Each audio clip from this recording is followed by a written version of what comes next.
It's like boom, boom, or hey, hey. A The habit teasing of habit. teasing. You get into the habit of doing it, but today's broadcast is super important.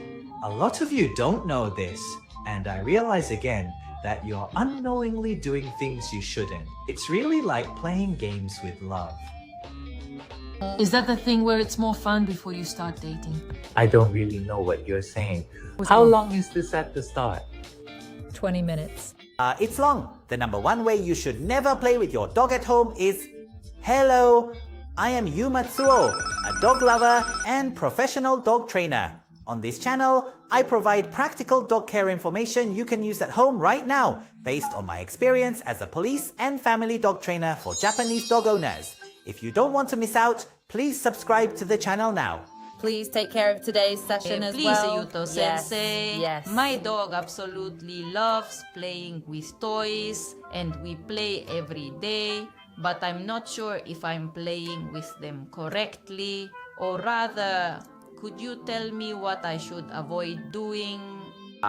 Ways of playing you shouldn't do at home. There are actually so many. But everyone does them without realizing, thinking they're doing something good. There are so many people playing with their dogs at home in ways they shouldn't. And if you do these forbidden ways of playing, they might get sick, hurt their bodies, or even pick up bad habits. And this often develops into daily behavioral problems. I hear about this a lot in the field. But if you know which ways to play are wrong and learn the right ways, playtime can be incredibly beneficial. However, many regular dog owners just don't know this.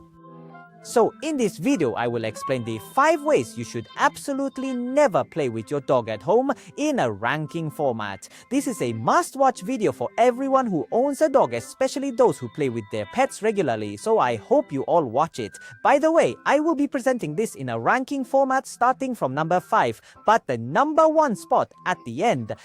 This is incredibly essential and it's something I really want everyone to know. So please, we'll compare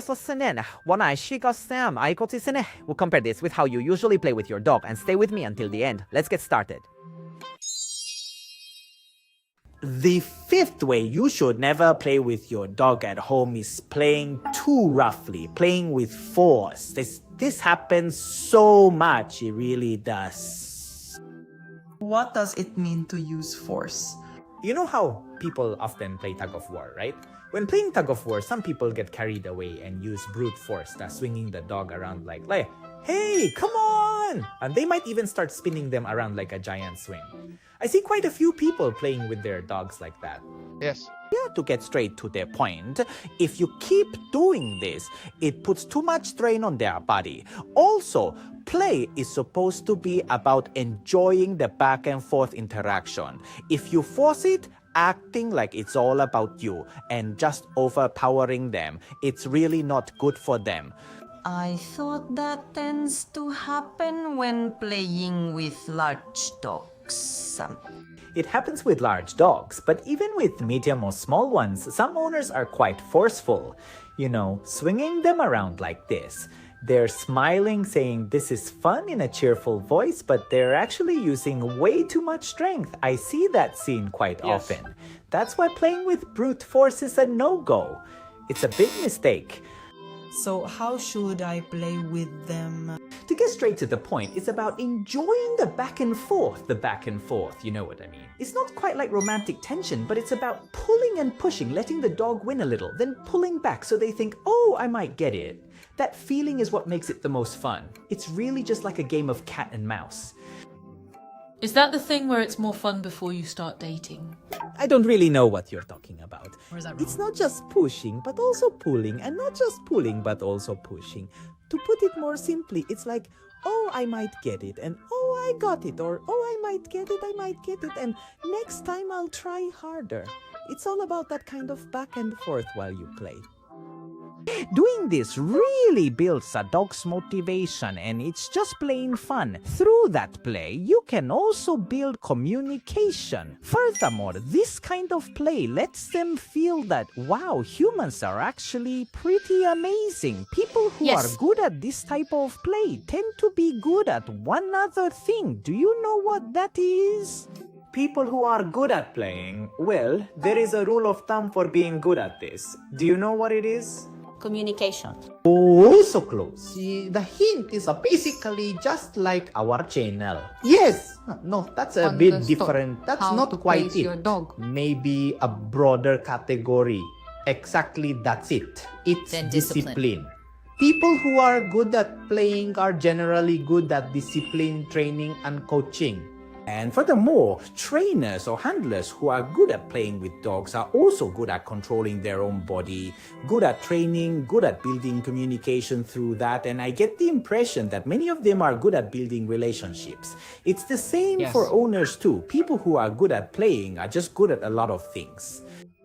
Conversely, if you get good at this play, you can build communication and relationships with your dog through the back and forth. So when you play correctly, everything starts to improve.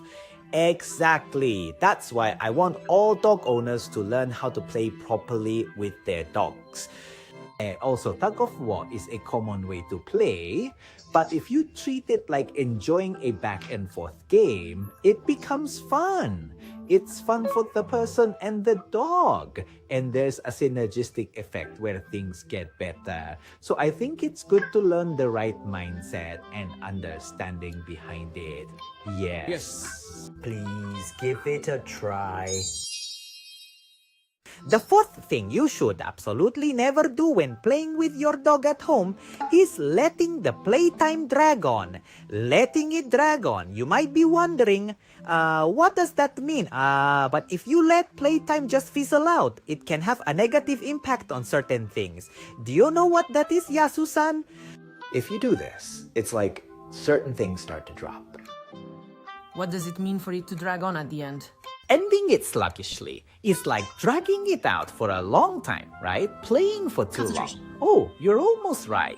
Almost right. That's exactly it. Their focus and motivation start to drop. Hey Yasu, is there anything you like? Yes, games. Games, right? That's great. Even if you love a game, if you just play it forever without setting an end, just playing endlessly until you get bored, how would that feel? They start losing focus. Yeah, you lose focus, and if you play until you're bored, even a game you loved might feel like, maybe it's not that great. You just get fed up, like you've had enough. And it's the same with playing with your dog. If you play aimlessly until they're bored, their focus and motivation will drop. Not to put it simply, they just get bored. If you keep going until they're bored, what should be a fun game becomes, ugh, are we doing this with mom again?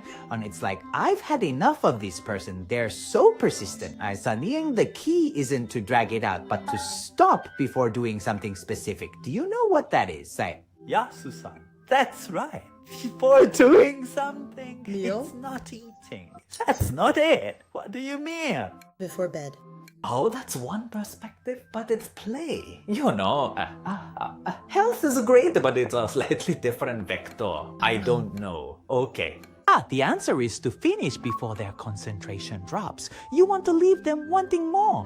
When they're thinking, wow, this is fun, I want to keep going, and they're really enjoying the training or the play, that's when you say, okay, that's all for today. Let's do more next time.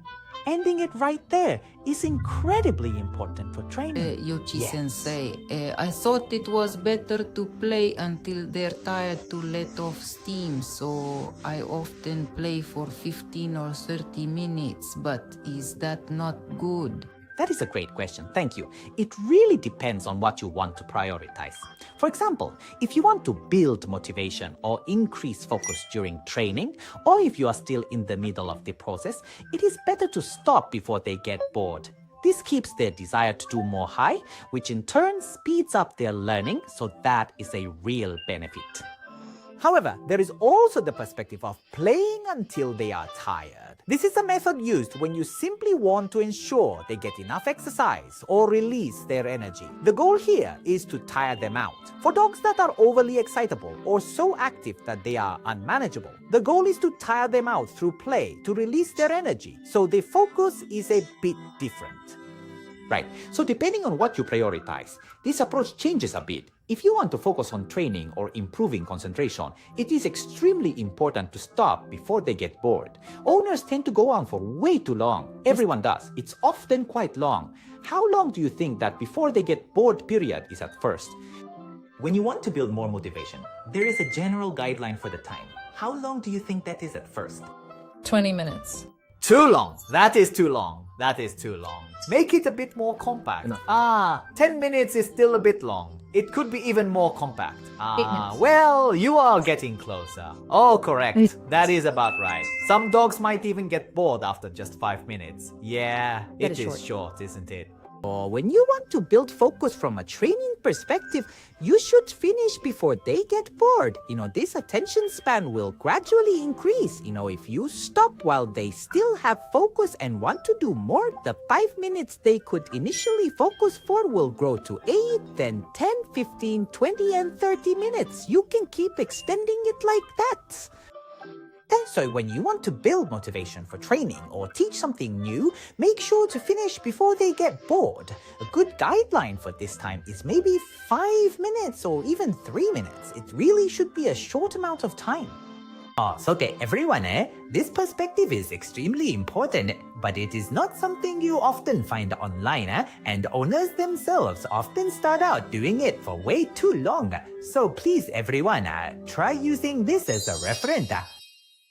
The number 3 way you should never play with your dog at home is constantly taking things away. Just constantly taking things away.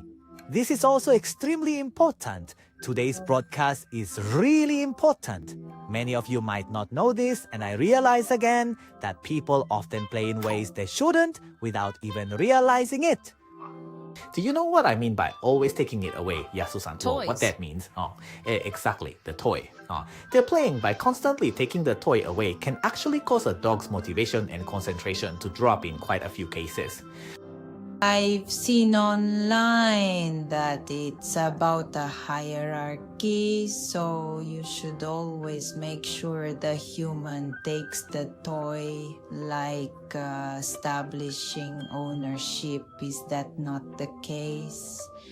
That is a great question. A really great question. Maybe the best one yet. To give you the conclusion right away, in my opinion, it is better not to just keep taking it away. That is the conclusion. The back and forth I mentioned at the start is a very important part of this play. So you play in a way where they think they might get it, but then they lose every time.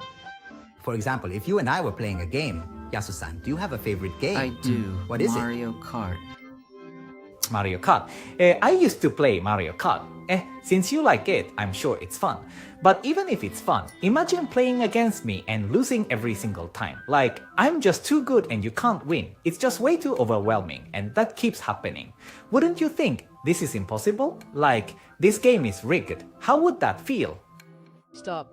It just feels like crap, right? Like, oh, forget it, I'm done. You'd feel like you don't want to play with them anymore. It's the same for dogs. Mario Kart is fun because you have a chance to win. It's the same for dogs. So they need to feel like they might win. It is extremely important to maintain that back and forth of having fun. So I don't think it's good to always take the toy away or have the human win every single tug of war. So let the dog win in a good way and turn it into a game. This is super important. Turn it into a game. At the end of the day, it's just a game. A game. Always getting serious. For example, if only the dog can win. If you get too serious and end up getting angry, that's a different story. But as long as it's within the rules of play, in a good way, you let them take the toy, but then you get it back. Or you let them take it and then the next action happens. If you keep it going like a game, one thing after another, they start to enjoy the back and forth, which is really great. Do you get this? Is it a bit difficult? What do you think? Just sort of. Do you kind of get it? Yuto sensei, I have a question. Sometimes my dog growls when I give him a toy. What should I do in those situations? That is a great question. Thank you. What do you think about that? You know, with clients' dogs, or maybe even your dog, Yasu-san, have you ever had them growl while playing? Like, grrr? What do you think of that? It's scary, right? Because I get asked this a lot too. People say, my dog is growling during tug of war. What should I do? I'm scared. You know, that kind of thing. What do you think is going on in the dog's mind? They're angry because they don't want it taken away. That is one way to look at it, but that is a case where they are genuinely angry, like guarding a toy, guarding a food bowl, or guarding a specific spot. Those are expressions of anger. But when they growl while playing happily, it is interesting because it is actually an expression of being fully immersed and playing for real. So it's actually more like they're expressing that they're fully engaged and enjoying the game. You know, from a pro's perspective, it's a good sign. Like, Anna, you really brought it. If they're growling while playing tug of war, people ask, what should I do? Like a teacher, it's okay. It's just them expressing that they're absorbed in the fun, that they're really enjoying the back and forth, so it's fine. However, you have to be careful not to overstimulate them. Sometimes when they're growling and having so much fun, they can get so excited that they cross a line and lose control. Getting them that excited is something to be careful about, but generally speaking, growling while playing is fine. It is okay. Yes, thank you. Please try using this as a reference. The second most common way to play with your dog at home that you should absolutely avoid is chasing. Yes, chasing. This is also extremely important, and I think quite a few owners might be doing this. Yasu, do you ever find yourself chasing them? I will chase after it. Like, wait. It is running away. That's actually a no. You know. Why do you think that is? A certain habit develops, a habit of doing something. Do the viewers know what it is? When humans chase them and the dog thinks, follow me, they develop a certain habit. A habit of teasing teasing. habit. Well, that's close. It's close. Your way of thinking is right. You've moved a bit further away from the answer. What is it? The answer is, it creates a habit of running away. A habit of running away. When a person chases and the dog runs and they start finding pleasure or joy in that, it creates a habit of running away. And this habit of running away is super troublesome. For example, like when you're out for a walk and the leash comes off, or the collar slips off, or the harness breaks.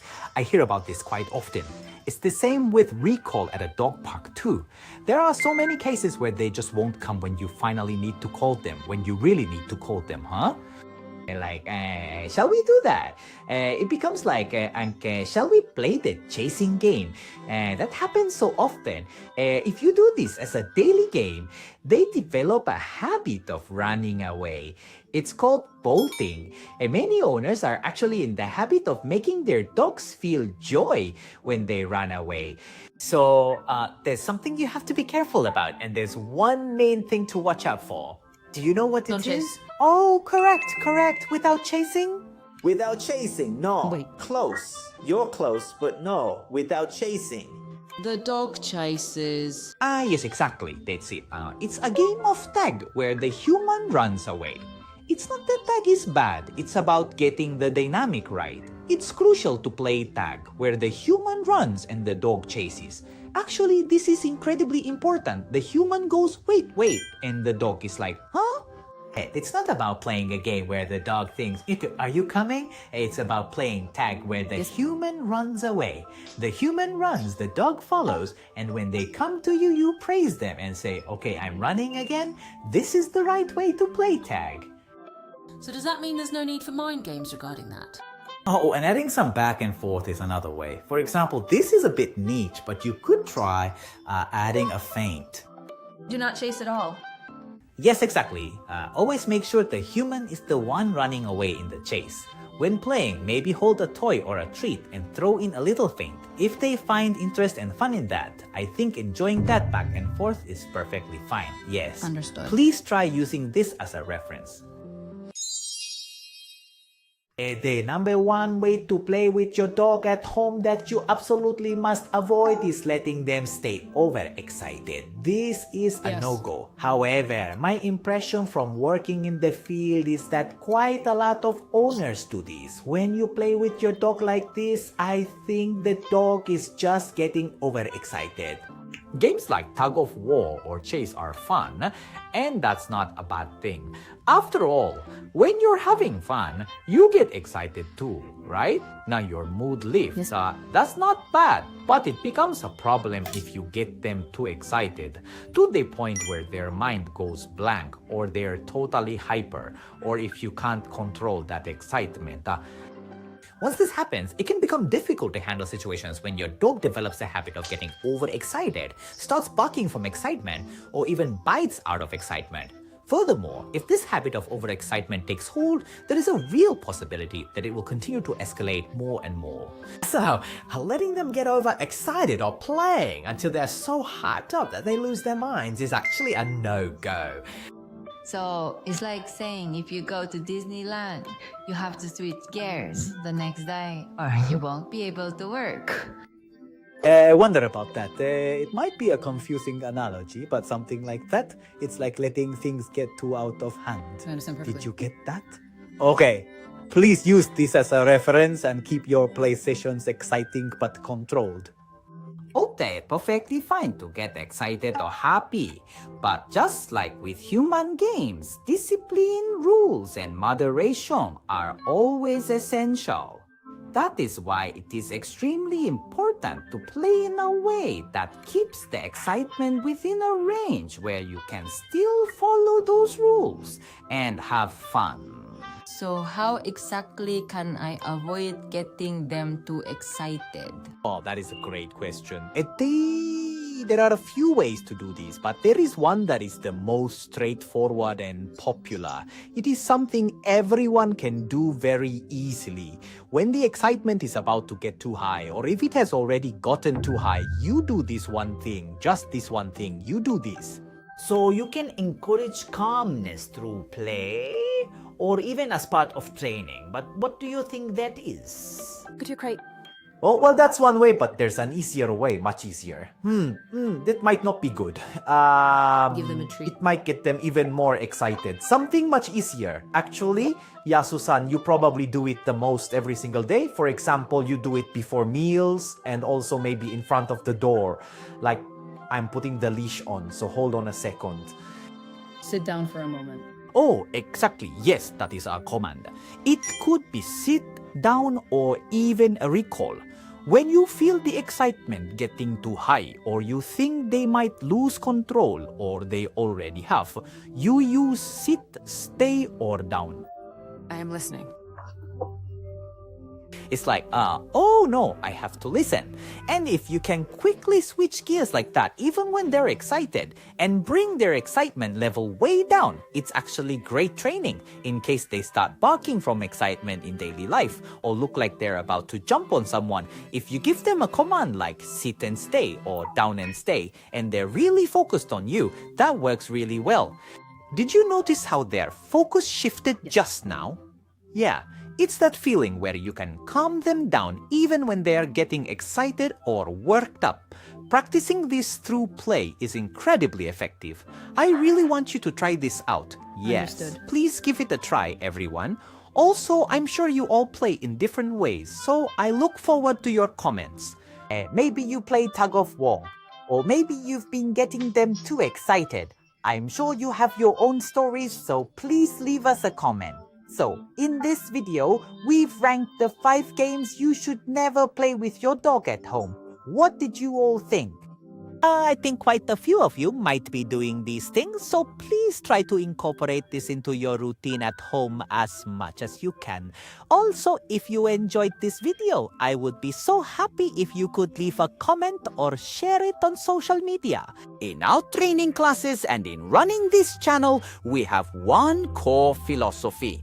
Our mission is to spread correct dog training knowledge to every single dog owner.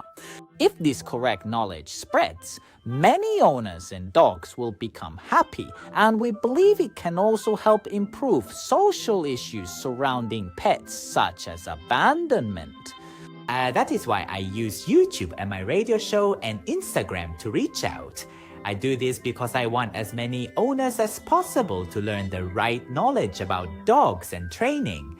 So if you found this video helpful, I would be very happy if you could leave a comment or share it on social media. Also, for those who want to learn more about dog training, we hold multiple free online training trial sessions every month. We also host dog training camps where you can learn systematically both offline and online. If you are interested, please add us as a friend online via the link in the description. This channel provides practical training tips you can use at home right now, delivered by a record-holding police and family dog trainer with hands-on demonstrations. If you don't want to miss out, be sure to subscribe to the channel now. See you in the next video. Bye-bye.